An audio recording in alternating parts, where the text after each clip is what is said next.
More than 30,000 Cincinnati Public Schools students went back to class today for a delayed and virtual start to the school year. The district will stick to remote instruction for at least the first 5 weeks before reevaluating safety risks from the coronavirus pandemic.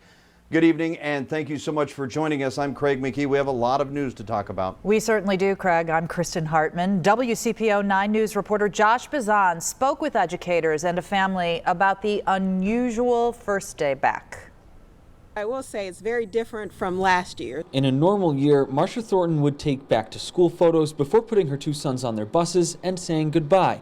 But this year is not normal. And so this year we all woke up and we had breakfast and then they went to their rooms. Her sons, Jeremiah and Joshua, are getting settled into a new school year virtually. Their classes at Walnut Hills and Covedale Elementary are all online, which Joshua says takes away some of the excitement. Yeah, so I wasn't as excited, but because usually when we're going to school, I'm a little bit more excited. Even though CPS students won't be going to school in person to start the year, they will be required to log into classes virtually every day.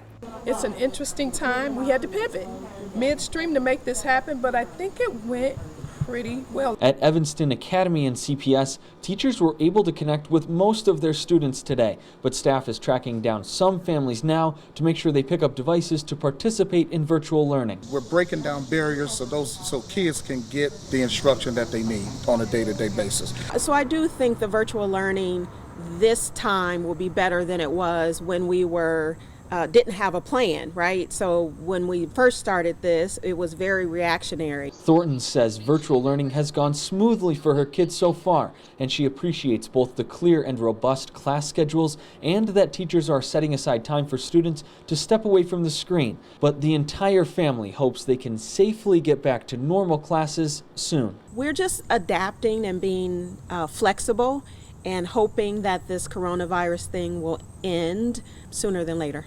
Josh Bazan, WCPO 9 News. Today was also the first day of school for students in Milford, Loveland, Newport Independent, and Fort Thomas schools. Covington Independent Public Schools returns tomorrow, and Lockland goes back to class Wednesday.